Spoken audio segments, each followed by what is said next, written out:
Hello there, faithful listener. You've tuned in to Season 7 of the Bible Explained podcast. So make sure to grab your cup of coffee, because today we are going to be discussing the book of 1 Samuel.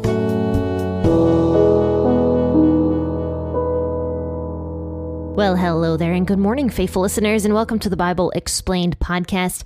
Hi, my name is Jen. I am the host here, and today we're going to be talking about another very difficult subject. In fact, all of this week is going to be difficult subjects. Yesterday, we talked about the Old Testament law and whether or not Christians should follow it. And today, we're going to be talking about God telling Saul to kill all of the Amalekites, including men, women, children, infants, and all the animals. And this portion of scripture is probably one of the most difficult for people to understand. And also it's one of the chapters of the Bible that gets the most criticism. So let's talk about everything regarding this today. Let's just jump right in. I'm going to be reading out of the WEB as I usually do. Grab your cup of coffee or your cup of tea and sit back and hold on to your seats as we discuss 1 Samuel 15, 1 through 11. Samuel said to Saul, "Yahweh sent me to anoint you to be king over his people, over Israel. Now therefore listen to the voice of Yahweh's words. Yahweh of armies says, I remember what Amalek did to Israel, how he set himself against him on the way when he came up out of Egypt. Now go and strike Amalek and utterly destroy all that they have, and don't spare them, but kill both man and woman, infant and nursing baby, ox and sheep, camel and donkey." Saul summoned the people and counted them in Telaim, 200,000 footmen and 10,000 men of Judah. Saul came to the city of Amalek and set an ambush in the valley. Saul said to the Kenites, "Go, depart, go down from among the Amalekites, lest I destroy you with them, for you showed kindness to all the children of Israel when they came up out of Egypt." So the Kenites departed from among the Amalekites, from Havilah as you go to Shur, which is before Egypt. He took Agag, the king of the Amalekites, alive, and utterly destroyed all the people with the edge of the sword.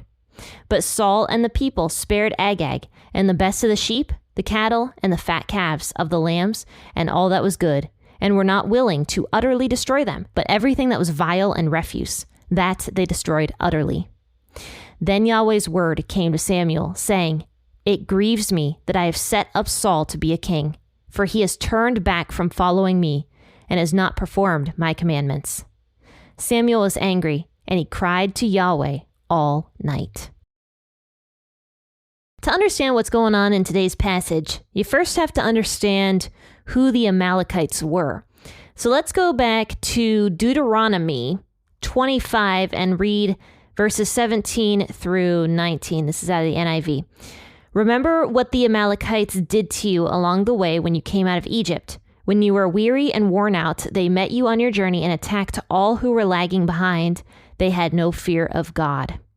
When the Lord your God gives you rest from all the enemies around you in the land he is giving you to possess as an inheritance, you shall blot out the name of Amalek from under heaven. Do not forget." So this is written hundreds of years before Saul even is alive. This is in the Old Testament law. And why God told the Israelites to destroy the Amalekites in the Old Testament law was because the Amalekites were historically extremely cruel. They specifically targeted the most vulnerable people. That is stated multiple times in scripture and also historically what we know about them. So they would target pregnant women. They would kill the baby out of the pregnant woman and then kill the woman. They targeted children, infants, elderly. Anybody that was more vulnerable is who the Amalekites would target. And so that was exactly what the Amalekites did to Israel, and they were still in the wilderness. The Amalekites came in for no reason other than basically their hatred of Israel, and they attacked all of the people who were lagging behind. And the people who were lagging behind were the sick people, the elderly people, the children, the families. And because God really had a heart for widows, for the sick, for orphans, basically for the most vulnerable people in Israel, Obviously, God is not going to look kindly on a group of people that believes it's okay to target the most vulnerable people. So he tells Moses way back in the Old Testament to write it down in the law that someday the Amalekites would be destroyed. So that brings me to the question, why didn't God just destroy the Amalekites when that first happened? Well, that brings me to another verse way back in the book of Genesis. Genesis chapter 15, to be specific, verse 15 and 16. So this is God speaking to Abraham before Israel even existed. God is speaking to him and giving him a promise that someday Abraham's descendants, the Israelite nation, would take the promised land. And God says to Abraham that the reason he's not giving the promised land to Abraham right then and there is because of this. Here's what it says in verse 15 and 16. You, however, will go to your ancestors in peace and be buried at a good old age. In the 4th generation, your descendants will come back here, for the sin of the Amorites has not yet reached its full measure. Now, God is talking about the Amorites here. But based upon context and just looking through scripture, it's actually likely that the Amorites and the Amalekites were the same group of people. So God was talking about the Amalekites way back in the book of Genesis being an evil group of people. But God says the reason he's not going to give the promised land to Abraham just yet is because the Amorites have not reached their full measure of sin yet, basically. Meaning that God was still granting grace to the Amorites or the Amalekites. So then when we go back to Deuteronomy, when the Amalekites came and just attacked the most vulnerable of Israel, God didn't destroy them yet because it's very likely that there were still Amalekite people or Amorite people in their groups where God was extending grace on them. So their sins still hadn't reached the full measure until we get to what we read today, which was 1 Samuel 15. So now it looks like the Amalekite people, their sin has reached their full measure. God is not going to tolerate them any longer with how cruel they have been and with how they have been attacking Israel left and right. So God tells Saul through Samuel that Saul is supposed to go in and literally, utterly destroy the Amalekite people. Their judgment has come upon them. And it's taken hundreds of years for God to get to this point, hundreds of years of grace and forgiveness of the Amalekite people. But their sin has reached its full measure. Now, what about the babies? There's a lot of questions regarding specifically the babies and the infants.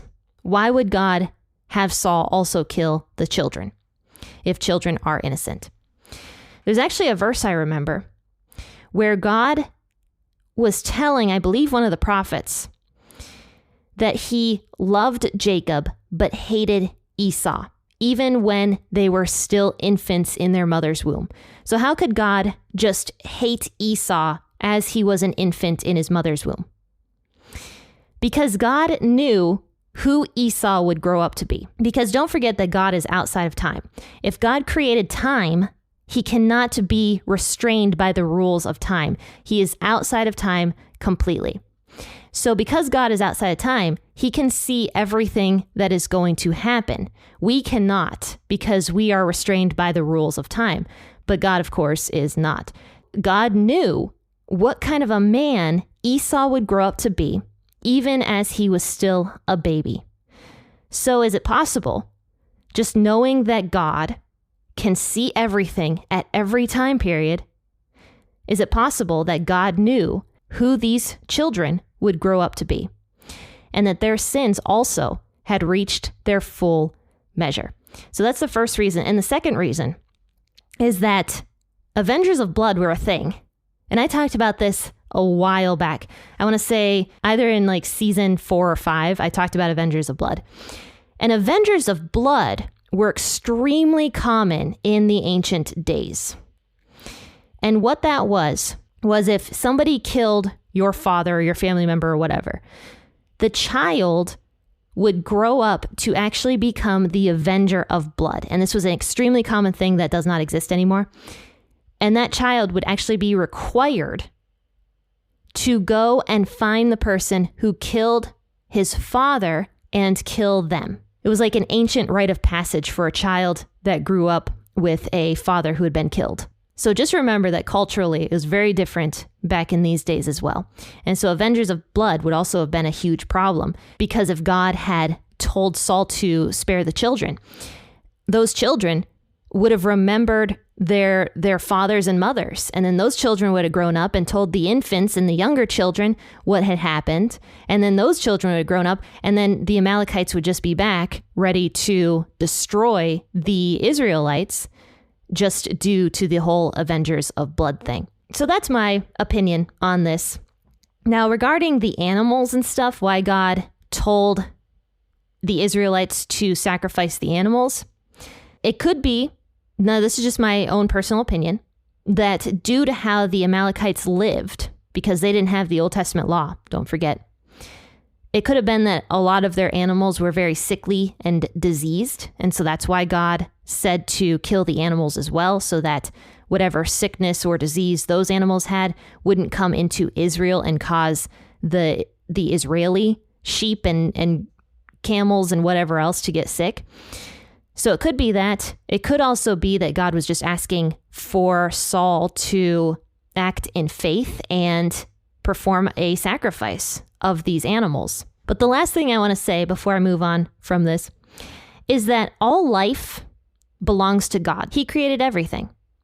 And so since life belongs to God, it is his right to transfer life on earth to a different life if he wants to. And that is what God is doing now, because he promised Moses that he would. He promised the Israelite people in the Old Testament law that he would, and he promised Abraham that he would eventually destroy the Amalekites. So now it is time to do that. And God is asking Saul, a mighty king, to destroy the Amalekites. And it's also notable that God asked Saul to do this because the Amalekites were constantly targeting the Israelites through war and slaughter. And I'm jumping around the Bible a lot today, but Jesus told his disciples that if you live by the sword, you will eventually die by the sword.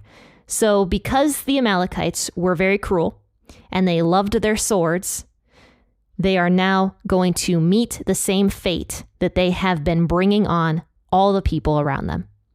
So it says here that Saul came to the city of Amalek and set an ambush in the valley. So Saul was nearby the city. He has this big ambush about to go out. And there were some Kenites that were nearby.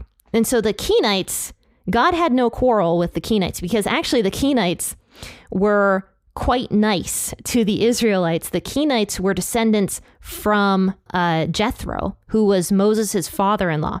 And as we know about Jethro, he was a very wise man who helped Moses in a lot of different ways. So the Kenites, God had no quarrel with them. And Saul actually tells the Kenites to leave because he's like, look, you guys are living among the Amalekites. It is not safe for you. I don't want to destroy you along with the Amalekites. This is what we're planning on doing. Please leave. And the Kenites leave.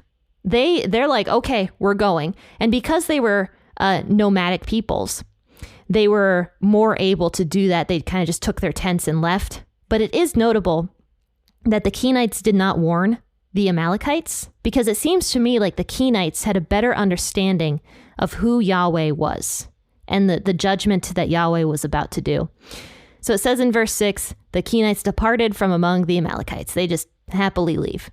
And it says in verse 7, Saul struck the Amalekites from Havilah as you go to Shur, which is before Egypt. So it seems like so far Saul is doing everything that God told him to do. But then we read verse 8. He took Agag the king of the Amalekites alive and utterly destroyed all the people with the edge of the sword. So for some reason, he decides to save King Agag. And we have no clue why. There's no reason given why Saul decided to spare the king. And if, I'm thinking logically, the king would be the one that was the most terrible out of all the people because the king leads.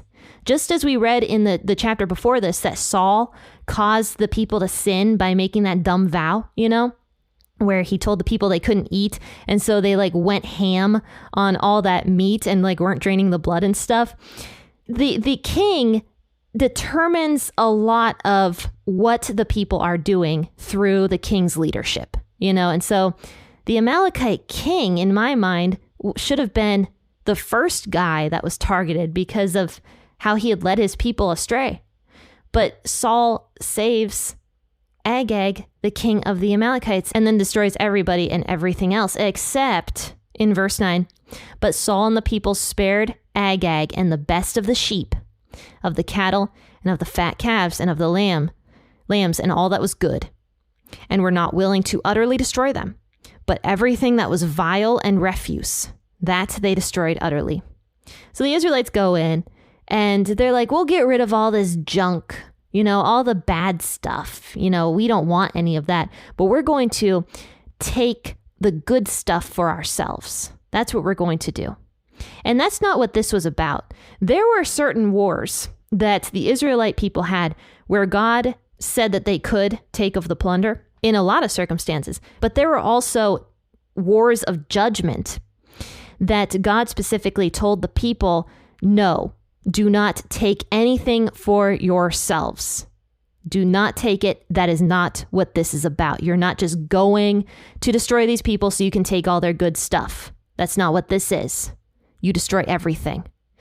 And I think that would be a lesson also to the nations, that the Israelites were working with God's judgment, with Yahweh's judgment. If the Israelites had gone in and destroyed everything and even took no plunder at all, that would be a lesson to the nations, that the Israelites aren't just warmongers going out and destroying, women and children and men and elderly to take the good stuff for themselves.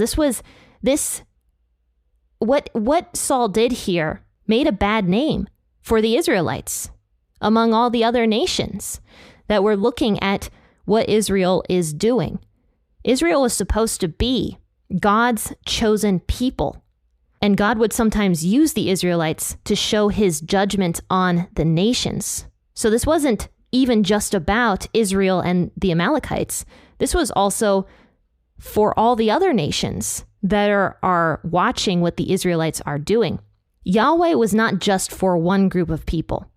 Even though that's what a lot of people think when they're reading the Old Testament. They think, oh, Yahweh was the God of the Israelites, not the God of anybody else. But that is absolutely untrue. Everything that God did, he was trying to show himself to the nations, to get other people to recognize him and to worship him and to move to Israel and to start following the Old Testament law until Jesus came to the earth and fulfilled the law.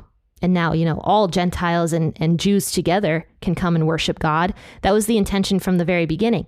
So this entire war wasn't just about Israel versus the Amalekites. It was also about all the nations surrounding this, seeing what the judgment of God was and who Yahweh was. And this would have been very, very impactful also to everybody watching this war take place. And God was grieved over what Saul had done. He was grieved because it probably made Israel look so hypocritical and so bad. It says, Yahweh's word came to Samuel, saying in verse 11, "It grieves me that I have set up Saul to be the king, for he has turned back from following me and has not performed my commandments." Samuel was angry, and he cried to Yahweh all night. Now, I'm going to go more into why it was so bad for Saul to take Agag alive on Friday. We'll get into that. So I hope you guys enjoyed today's episode, and hopefully it cast a little bit more light onto why God asked Saul to utterly destroy the Amalekites. But faithful listeners, check out all the links listed in the description of this podcast episode. And if you like this podcast, please consider rating and reviewing it over on Apple Podcasts. I actually have a review that came in recently on Apple Podcasts by Raksun. And he or she gave me 3 stars, but I'd still like to read what it says. It says, helpful but sometimes frustrating. I like that there's a podcast to digest small parts of scripture every day. Very helpful to have a passage read and then discussed. It helps my brain think about things in different ways. The frustrating parts are that she spends too long in the beginning of each episode talking about other things. In fact, she often states that she is digressing, but yet continues to digress. I also think that she would benefit from theologically tying small passages together. She often gets stuck in the weeds, simply restating with the Bible passage has said, rather than tying it into the greater narrative and theological anchor points and themes. So yes, I do digress a lot. I know I do. And I don't mean to blame ADHD for that, but I'm going to blame ADHD in this case. But the one thing I really wanted to address actually regarding this review, it's kind of funny. I actually just recently read this review today, but I actually felt convicted recently, the past couple weeks, to go more in depth with scripture and take scriptural passages from other places. So it's kind of interesting that he or she picked up on that. And hopefully you guys have noticed that I've been doing that. I've been incorporating more and more scriptural passages from other places into what we're reading for each day. But guys, I really do appreciate all the ratings and reviews that you give the podcast, and Apple Podcasts is a great place for you to rate and review the podcast. But guys, I will see you all on the next episode. And as always, happy listening and God bless.